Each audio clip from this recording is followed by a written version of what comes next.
welcome to my class. So today I am going to continue with my same lesson, that is Geography, Lithosphere. And my today's topics are external forces, means outside the earth, and in that external forces. So these are the topics I am going to explain here. So let me explain one by one. First, let me tell you all what do you mean by external forces. External forces are the natural forces that modify the surface. Modify means what? Change the surface of the earth. The important forces are, that is, temperature, wind, rainfall, snowfall, river, glaciers, etc. So these are the, due to these natural forces, there is a modification on the earth, means changes occurs on the earth. And the next one, that is weathering.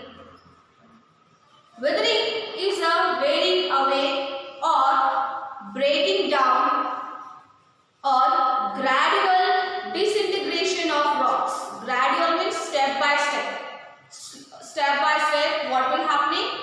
It will be breaking of the rocks. And after the breaking of the rocks by the agents, that is through temperature, through rainfall, wind, etc., etc., what happens? It will transport and deposit what? The rocks.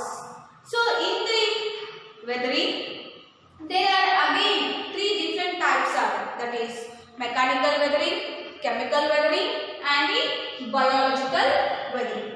So first we will see about the mechanical weathering. When the rock is broken and disintegrated without any chemical alterations, the process is called physical weathering or mechanical weathering. And the next one, that is a chemical weathering. Here, chemical weathering is mainly brought about by the actions of substance dissolved in rainwater, means mixing in the rainwater. Here, this type of weathering result in changes the composition of minerals present in the rocks. So there are four types of chemical weatherings. They are oxidations,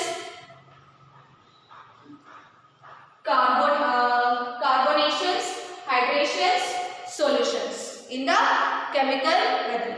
So first we see about the oxidation. So in this type of chemical weathering, oxygen dissolves in water, reacts with certain minerals, especially that is an iron, to form oxides. And the next one, that is an carbonation. When the rainfall falls on the limestone rocks, the calcium carbonate present in the rocks absorbs carbon dioxide from rainfall and becomes calcium bicarbonate.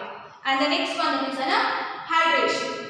Here, hydration is the process by which some minerals in a crystalline form from absorbs water and become a powdery mass. The next one, that is a solution.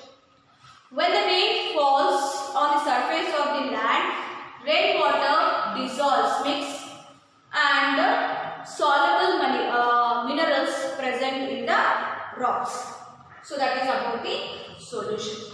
And the last, that is biological weathering.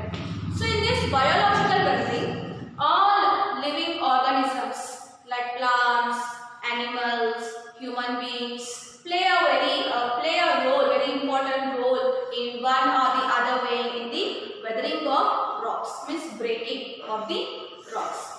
So this type of weathering includes both physical as well as chemical. Physical weathering as well as chemical weathering. Now, for example, for example, take the plants. Plants, they'll grow, they'll expand of roots. So at that time, what happens? They break the rocks.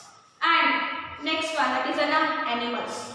So animals, for example, like rabbits, earthworms, what they do? They also breaks the rocks. Like rabbit, it create the burrow in, well, in the time rocks, and even the earthworms also, even the rats also, and for example like human beings. Human beings also are breaking the rocks, like for example like mining, the type of construction works and all, etc. etc. So these are the three types of weathering, that is mechanical, chemical and the biological. Again in the chemical, again we are seeing four types, that is oxidation, carbonation, hydration and the solution. Again in the next class, again I am going to continue with my same lesson, students. Thank you so much.